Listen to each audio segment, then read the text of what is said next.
Well, Zambia is heading towards a high-stakes election on August 13, 2026, which will be a massive test for President Hakainde Hichilema and the UPND.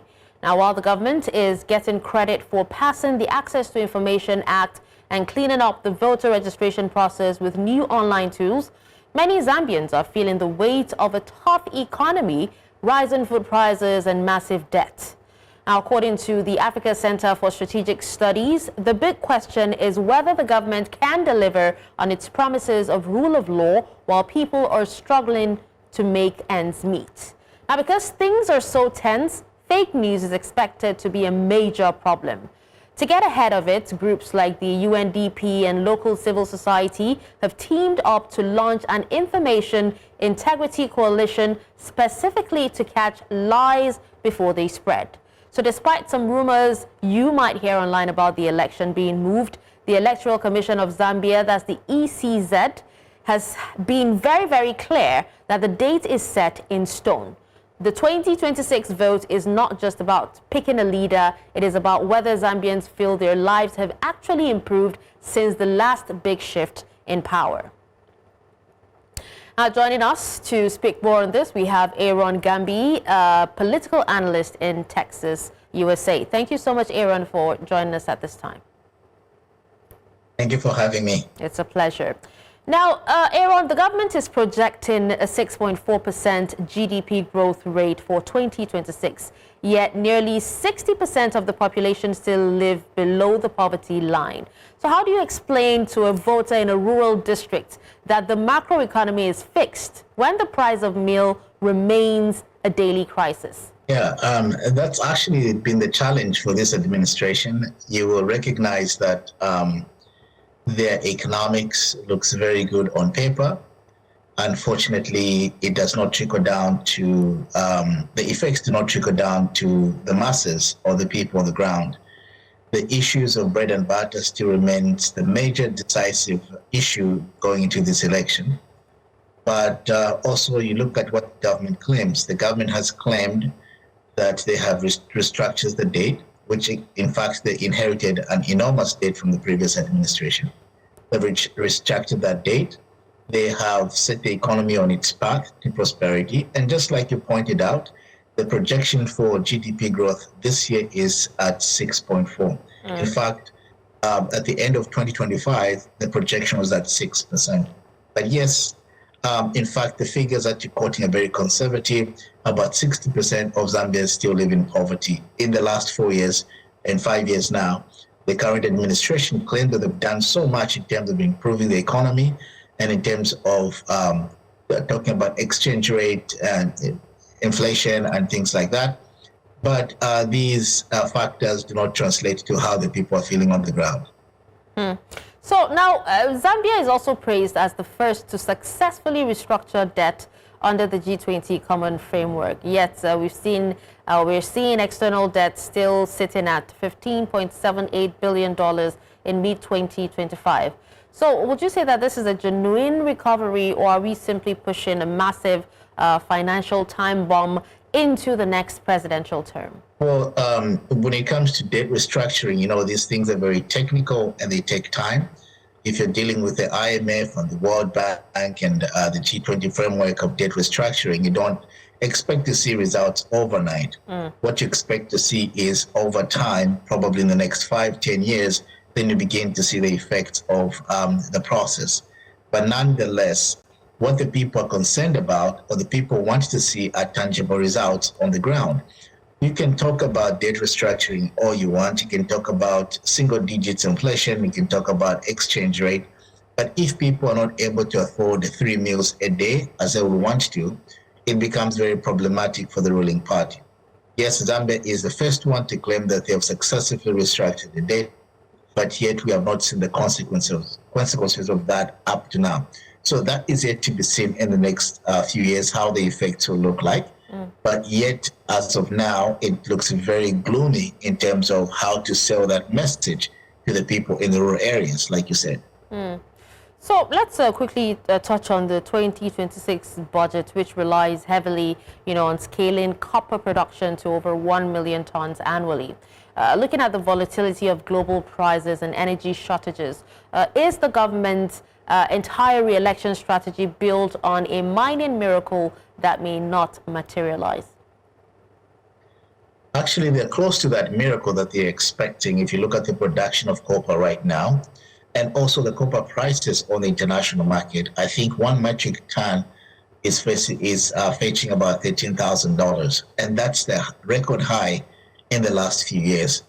But ask yourself, is the Zambian government taking advantage of what is happening now in the mining industry? And that is debatable because if you look at the administration of, for example, Levi Mwanawasa during the 2008, 2001 to 2008 period, what Levi Mwanawasa and his administration did was that when they began to see the surge in copper prices, when they began to see the production was going up, they imposed what they called a windfall tax on mining companies. Mind you, these mining companies are multilateral corporations. They're not owned by Zambians or the Zambian government. Therefore, most of the profits that they make are profits that are paid out as dividends to the owners, who do not even live in Zambia or reside in Zambia. Therefore, the Levi Mwanawasa administration imposed a windfall tax, which was extra tax on the super profits that the mines were making. That was a bit unpopular, but it was the right thing to do because that changed the shift in the economy of Zambia at the time. This government is not doing that. In fact, this government is accused of giving tax holidays or not taxing enough these multilateral corporations so that they can gain revenue from these gains that we're seeing in the mining sector, the production going up, and the price of copper on the international market being almost 13,000 per metric ton. So the government is not doing sufficient, not doing enough. And even though they want to increase their production by 1 million metric ton per year, the question is how much will they actualize from that as revenue? They don't seem to have that will to actually stand up for the Zambian people and get the rightful taxes from these mining companies. Okay. Now, speaking of what the government did or didn't do, remember in late 2025, the constitutional bill, that's Constitutional Amendment Bill 7, passed with 135 votes and almost no opposition in the House. So critics call this a rushed job. Does the introduction of a mixed member proportional representation actually empower women and youth, or would you say it is a tactical move to dilute the power of opposition strongholds? Because the Speaker of the National Assembly was also seen celebrating the passage of this Bill 7. So in a democracy where the legislature is meant to, check the executive, has the perception of an independent parliament been permanently damaged ahead of the polls? That's a very good question. Yes, the Constitutional Bill 7 that was amended, and the process that led up to that was very disturbing. In fact, a lot of us criticized the process. Number one, you're right, it was a rushed process.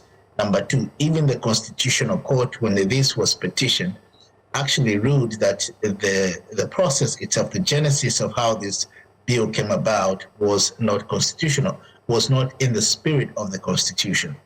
Therefore, a lot of us came to the fora and explained why we had concerns about this. There were about 13 clauses in that bill that were going to be amended according to how the government wanted to do it. And yes, speaking of mixed member proportional representation, which is not the only controversial thing, the other thing is that that bill, which actually now passed into law, it's Act 13 of 2025, that law right now actually has increased the number of seats in parliament from 156 constituencies to 226. That's adding about 70 more seats. Now, for them to do that, the Electoral Commission of Zambia did a report called a delimitation report. And this report shows us which constituencies, which areas will the Zambian government have to split or divide to come up with extra 70 seats to add to what we already have. And on top of those 70 seats, the same law actually empowers the government to actually figure out a proportional representation where 20 seats will permanently be given to women, 12 seats will be given to youth, and then about 3 to disabled people. Now, the way that they'll do that, the metrics that are used is according to the explanation, according to what the law says, is that this will be based on the performance of political parties in an election. The problem with that is that a lot of critics see this as, number one, increasing the number of seats and also bringing up this issue of proportional representation as a way of the ruling party getting 2/3 majority after August 2026 elections, so that in the next 5 years, they can change any laws that they want. And yes, you're right, that dilutes the power that the legislature should have on the executive. So this is the problem we're sitting with. This is the issue that most critics are speaking to. But the question of, does the government mean well? Was this done in good faith in terms of bringing 20 permanent seats for women and 12 for youth? For youth, The argument is that this government, since its inception in August of 2021, by the Constitution, was empowered to actually nominate 8 to 10 members of parliament by the president himself. And if you look at those 8 nominated members of parliament, none of them except one is woman. And so it tells, and none of them is a youth. All of them are male who are probably in their 60s and 70s. And so it tells you, does this justify the argument that the ruling party makes that they're really interested in women representation? Or is this just one way that they were trying to sell this bill to the women and the youth so that they can support it before it passed into law? So I lean towards the latter. I think this was just a tactic and an argument that the government was making so that it can pass this law and be able to go into the elections and hoping that they can bloat parliament and have 2/3 majority right after the elections. Sadly, we actually would be wrapping up soon, and you talked about, arguments. I wanted to find out about the resignation versus withdrawal debate in the Constitutional Court, which has created a loophole where an election can be cancelled and restarted if a candidate pulls out. So would you say, what is your thoughts on that? And would you say this is legal, legitimate legal provision, or is it a sabotage button, especially for political parties to use when they see a loss coming? There are a lot of things that can be loopholes in the Constitution and a lot of things that can be manipulated, especially by a sitting government or the ruling party. The specific clause that you've spoken to are one of the things that the government argued that they wanted to fix going into the 2026 elections. They wanted to say that if a member of parliament resigns, or if a councillor, or if someone resigns from their seat, they wanted to effect a clause whereby the ruling party, actually the party that that person belongs to, can just replace that member of parliament rather than going to a by-election. Now, one of the things that the Zambian people stood up to against the government was that they wanted to also air their views, not that this bill was going to just be imposed on them and then they sign off on it. So when this was presented to the Zambian people through a technical committee that did the work for almost a month, the kind of work that should have been done for 12 months or even plus, when the technical committee did that, actually the Zambian people said, no, what we want is to still have by-elections so that the people that we elect are accountable to us, the electorate. Not that the people that are sent to parliament are sent by a political party or by somebody on behalf of the constituency. So that clause actually, fortunately enough, the by-election issue still stands. That clause was kicked out of the bill and it does not appear anywhere in the law in Act 18 of 2025. All right.